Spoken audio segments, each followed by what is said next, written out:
কোরআনে কারিমের কেরাত হচ্ছে 10 রকমের। তার মধ্যে 7 রকম সবচেয়ে বেশি প্রসিদ্ধ কেরাতে মশহুরা, মুতাওয়াতিরা, মারুফা। আরো 3 রকম কেরাত আছে, সেগুলিও সাজ নয়, কিন্তু সেই 3 রকমের কেরাত 7 রকমের কেরাতের মর্যাদায় নয়। সংক্ষেপে এতটুকু জানি। বাকি এর অতিরিক্ত যে কেরাত গুলি রয়েছে সেগুলিকে কেরাতে সাজা বলা হয়। বিরল কেরাত, কেরাতে সাজা দিয়ে, বিরল কেরাত দিয়ে কেরাত করা জায়েজ নয়।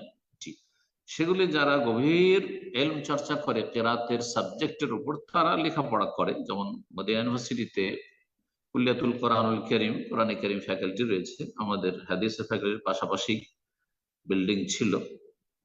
আর আমাদের সাথী বন্ধুরা অনেকে লেখাপড়া করেছেন বিভিন্ন দেশে, তাদের সাথে আমাদের চলাফেরা ছিল।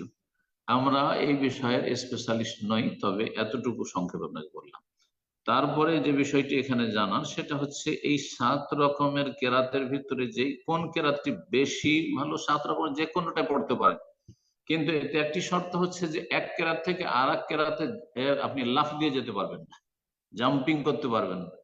যে শুরু করলেন কেরাত হাফস আন আসেম, আর তারপরে কেরাতে নাফেতে চলে গেলেন, কেরাত ইবনে কাসিরে চলে গেলেন, কেরাতুল কাসাইতে চলে গেলেন, অন্য কেরাতে চলে গেলেন, জাইয়াতে চলে গেলেন, না, চলবে না, এটা চলবে না। যে কেরাত পড়বেন সেটার পাবন্দি করতে হবে আপনাকে। অধিকাংশ মুসলিম বিশ্বে, আর বিশেষ করে এশিয়ায় আরব দেশগুলি এবং ভারত উপমহাদেশ, এসব দেশে হাফস আন আসিম আল কুফি, কুফার যে প্রখ্যাত কারি ছিলেন আসিম ইবনে আবি নজুদ, তার কেরাতটি হচ্ছে মশহুর কেরাত। জি। আর সবচেয়ে পছন্দনীয় কেরাত হচ্ছে কেরাতে নাফি আল মাদানী।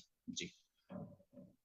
এছাড়াও অন্যান্য কেরাত রয়েছে, আফ্রিকায় অন্যান্য কেরাত রয়েছে, আফ্রিকা বিভিন্ন দেশে অন্য কেরাত গুলি রয়েছে।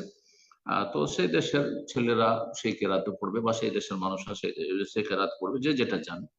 কিন্তু আমি যেহেতু আমরা হাফসান আসেম, হাফস আসেম থেকে যে বর্ণনা করেছেন, 7 জন কোররা, প্রখ্যাত কোররার একজন হচ্ছেন আসিম ইবনে আবি নজুদ আল কুফি, যিনি কেরাতে বড়ই পারদর্শী মাহির ছিলেন, কিন্তু হাদিসে দুর্বল ছিলেন, এটাও জানেন। তাহলে হাদিসে দুর্বল, এত বড় ইমাম কেরাতে, হাদিসে জয়ীফ তিনি, জি, দুর্বল। তো এই জন্য আমাদের দেশের আলেমরা বা সাধারণ মানুষ একজন আলেমকে সমস্ত সাবজেক্ট জিজ্ঞাসা করে, আর মনে করেন যে জিজ্ঞাসা করেছেন সবই বলতে হবে না। এই জন্য বললাম যে আমাদের সামান্য কিছু জ্ঞান যতটুকু আছে কেরাত সম্পর্কে, আমাদের কেরাত আসল সাবজেক্ট নয়। দেখেন, স্কুল কলেজ ইউনিভার্সিটি কিন্তু বায়োলজির শিক্ষক আপনার কেমিস্ট্রি পড়াতে যাবে না, অথবা সাহিত্য পড়াতে যাবে না। কিন্তু আলেম সমাজ সম্পর্কে আমরাও ভুল করি, আর আমাদের জনগণ তো ভুল করি, এমনকি আলেমরাও ভুল করে। যে কোনো মশলা জিজ্ঞাসা করে ওকে বলতে হবে, আর হাদিস সহিহ জয়ীফ কিচ্ছু জানা নেই।